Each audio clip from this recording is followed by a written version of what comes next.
আসসালামু আলাইকুম। আজকে কয়টা রোজা? 12টা না 13টা রোজা। এর মধ্যে আমি কোনো ইফতারি বানাইনি।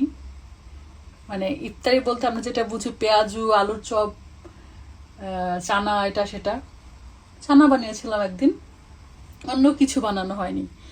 তো আজকে আমি সবকিছু রেডি করেছি। এইখানে গিয়ে আলুর চপ করব, আর এখানে পেঁয়াজও নিয়েছি, আর বাকিটা রেডি করে রেখে দিয়েছি পরে যাতে করা যায়। আর এখানে আমি বেগুন নিয়েছি, আমি যেভাবে করি দেখাচ্ছি সবাইকে। বেগুনটাকে একটু লবণ দিয়ে মেখে নিয়েছি, এটা বেসনে দিয়ে জাস্ট ভেজে নিব।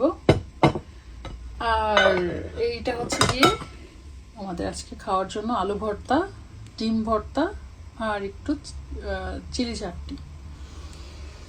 আর একটা মজার জিনিস দেখাচ্ছি, সেটা আমার খুবই ভালো লাগে। সেটা গিয়ে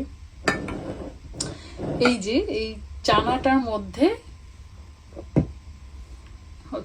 একটু লেবু দিয়ে দিয়েছি। চানাটা কিন্তু এটা দেশীয় মনে হয় আছে, ক্যানের যে চানা, ওটা ছি করে নিয়ে জাস্ট ওয়াশ করে নিয়েছি ক্যান থেকে বের করে। আর এখানে গিয়ে বিট লবণ, কাঁচামরিচ, পেঁয়াজ, আর গিয়ে ধনিয়া পাতা।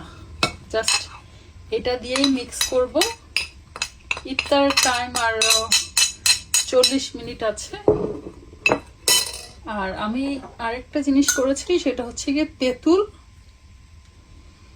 তেঁতুলটাকে ভিজে রেখেছিলাম, চিলি দিয়ে জাস্ট নিয়েছি। এখন আমি এটা এইভাবে মেখে এইভাবেই আমরা খাবো। একদমই চটপটির মতো লাগে খেতে, মজাও লাগে। আর ইফতারের পরে যদি এরকম একটু খাওয়া যায় টক, তো দারুণ হয়। এই তো সবাই ট্রাই করে দেখতে পারেন আমার এই রেসিপিটা কেমন হয়। চটপটির মতো ঝোলটা থাকে না, চাইলে ঝোলও করে একটু দেওয়া যায়, বাট আমি দিইনি।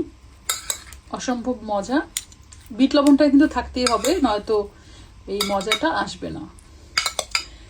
তো এখন আমি চলে যাব গিয়ে আমার সব ফ্রাই করতে।